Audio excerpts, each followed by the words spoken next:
datang di Siboim, siaran belajar online, interaktif, dan menyenangkan.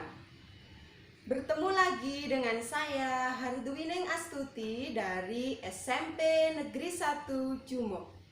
Anak-anakku, sebelum kita mulai pembelajaran hari ini, alangkah baiknya kita berdoa terlebih dahulu agar senantiasa mendapatkan perlindungannya. Berdoa disilahkan. Berdoa selesai. Anak-anakku, kalian harus tetap semangat belajar meskipun belajar dari rumah. Dan juga kalian juga harus tetap mematuhi protokol kesehatan dengan tetap mencuci tangan, memakai masker, dan menjaga jarak. Pada kesempatan ini kita akan mempelajari KD 3.8, yaitu menelaah unsur-unsur pembangun teks puisi, perjuangan, lingkungan hidup, kondisi sosial, dan lain-lain yang diperdengarkan atau dibaca.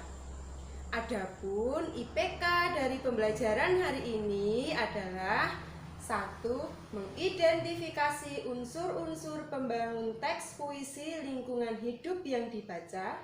2. Menyimpulkan unsur pembangun teks puisi lingkungan hidup yang dibaca.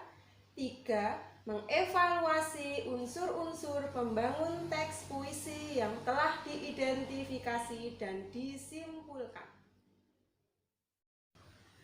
Tujuan pembelajaran hari ini adalah dengan pendekatan saintifik, peserta didik diharapkan mampu 1. Mengidentifikasi unsur-unsur pembangun teks puisi. 2. Menyimpulkan unsur-unsur pembangun teks puisi. 3. Mengevaluasi hasil identifikasi unsur-unsur pembangun teks puisi. Anak-anakku, ada yang tahu unsur pembangun teks puisi? Unsur pembangun teks puisi itu terdiri dari 2, yaitu struktur fisik dan juga struktur batin. Apa itu struktur fisik dan apa itu struktur batin akan kita kupas satu persatu. Baik anak-anak, sekarang kita akan bahas satu persatu mengenai unsur pembangun puisi yang berupa struktur fisik dan juga struktur batin.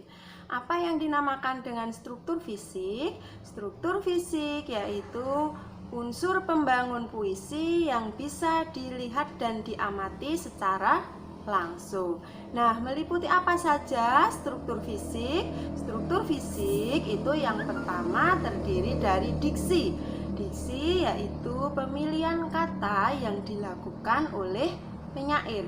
Jadi dalam puisinya itu penulis atau penyair itu memilih kata-kata yang tepat, kata-kata yang pas yang dapat digunakan dalam puisi tersebut. Kemudian yang kedua yaitu imaji.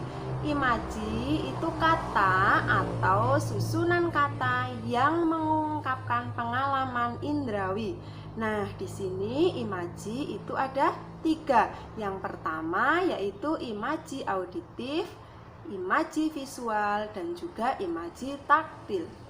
Nah, selanjutnya yaitu tipografi. Tipografi itu merupakan tata letak atau perwajahan dalam puisi.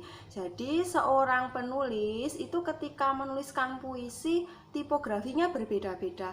Ada yang berbentuk zigzag, ada yang lurus saja ke bawah. Itu merupakan kebebasan dari penulis dalam menuliskan sebuah puisi. Selanjutnya yaitu ada rima dan irama. Rima dan irama itu merupakan persamaan bunyi baik di awal, di tengah, ataupun di akhir. Nah, dan yang terakhir itu majas atau gaya bahasa. Majas atau gaya bahasa di sini berfungsi untuk menghidupkan kalimat agar kalimatnya lebih terasa bermakna. Nah, selanjutnya kita akan mempelajari struktur batin. Apa yang dimaksud dengan struktur batin? Struktur batin yaitu unsur pembangun puisi yang berupa makna yang tidak dapat dilihat secara langsung. Nah, di sini terdiri dari apa saja struktur batin? Yang pertama yaitu tema. Tema itu merupakan gagasan pokok atau ide, pikiran yang akan disampaikan penulis dalam tulisannya. Selanjutnya yang kedua yaitu rasa.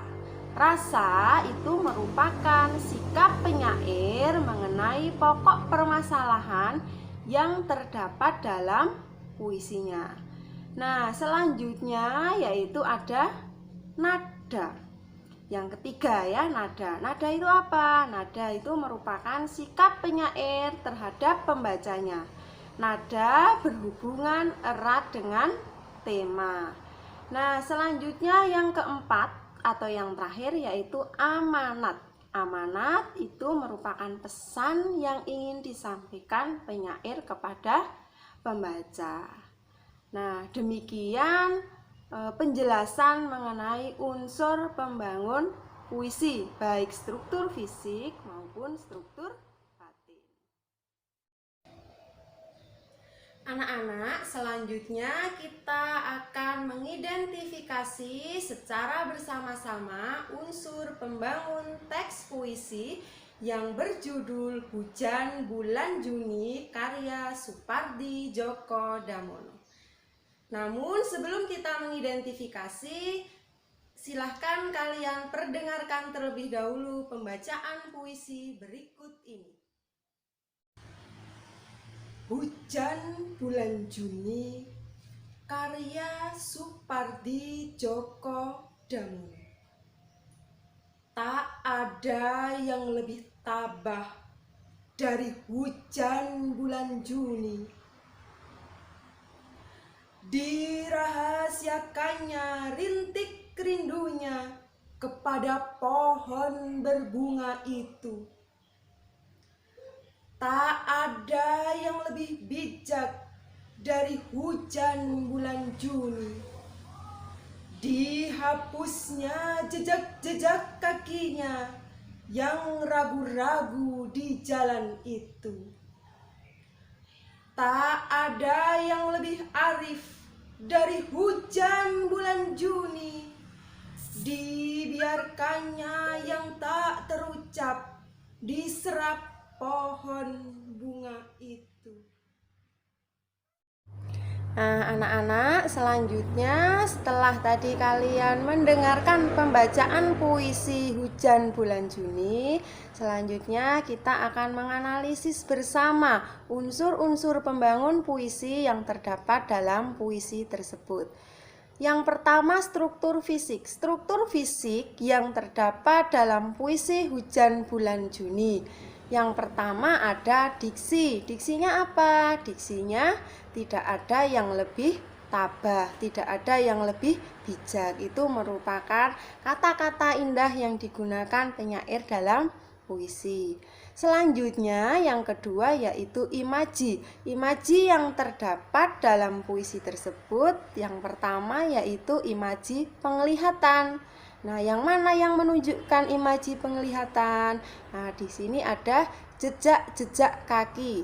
Kemudian selanjutnya ada imaji pendengaran. Dirahasiakannya rintik rindunya. Selanjutnya yang ketiga ada majas. Majas apa saja yang terdapat dalam puisi Hujan Bulan Juni?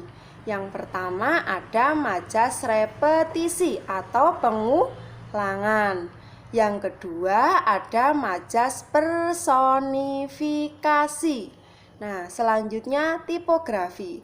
Tipografi yang digunakan yaitu susunan rata kiri yang dimulai dengan huruf kapital di awal setiap larik dalam bait. Kemudian selanjutnya yaitu rima dan irama. Rima yang digunakan adalah rima bebas, lebih bertumpu pada pemilihan diksi. Baik anak-anak, setelah kita menganalisis struktur fisik, sekarang kita akan menganalisis struktur batin yang ada di dalam puisi Hujan Bulan Juni. Yang pertama tema, kira-kira apa tema dalam puisi tersebut? Temanya yaitu tentang alam atau fenomena alam. Kemudian yang kedua yaitu perasaan. Perasaan apa yang ada di dalam puisi tersebut? Perasaannya yaitu bahagia karena hujan muncul walau hanya sesaat untuk mengobati kerinduan yang ada. Kemudian yang ketiga nada dan suasana. Nadanya itu lirih dengan emosi tenang dan suasananya lebih santai namun dalam. Dan yang terakhir, amanat atau pesan yang ingin disampaikan apa? Nah, di sini pesannya adalah tentang ketabahan atau jangan berlarut-larut dalam kesedihan. Nah, demikian kita sudah bersama-sama dalam menganalisis unsur pembangun puisi yang ada di dalam puisi Hujan Bulan Juni karya Suparti Djoko Damono. Anak-anak, setelah kita mengidentifikasi secara bersama unsur pembangun teks puisi Hujan Bulan Juni karya Suparti Djoko Damono, maka dapat disimpulkan bahwa unsur fisik serta unsur batin teks puisi Hujan Bulan Juni itu sudah lengkap karena semua unsur sudah masuk di dalam puisi tersebut. Anak-anak, setelah kalian belajar menganalisis unsur-unsur pembangun teks puisi, selanjutnya kalian akan mengerjakan lembar kerja peserta didik yang sudah Ibu sediakan. Nah, silahkan nanti kalian kerjakan berdasarkan urutan-urutan kerja yang sudah tersedia di LKPD. Apabila tugas LKPD kalian sudah selesai, silahkan nanti kalian upload tugas kalian pada link berikut ini. Baik anak-anak, untuk pembelajaran hari ini sudah selesai dan ada beberapa yang dapat kita simpulkan dari pembelajaran hari ini. Yang pertama yaitu mengidentifikasi unsur pembangun teks puisi. Yang kedua, menyimpulkan unsur pembangun teks puisi. Dan yang ketiga, mengevaluasi hasil identifikasi unsur pembangun teks puisi. Anak-anak, kalian harus tetap semangat belajar di mana saja, kapan saja kalian luar biasa. Dan kita bertemu lagi pada pembelajaran yang akan datang. Assalamualaikum warahmatullahi wabarakatuh.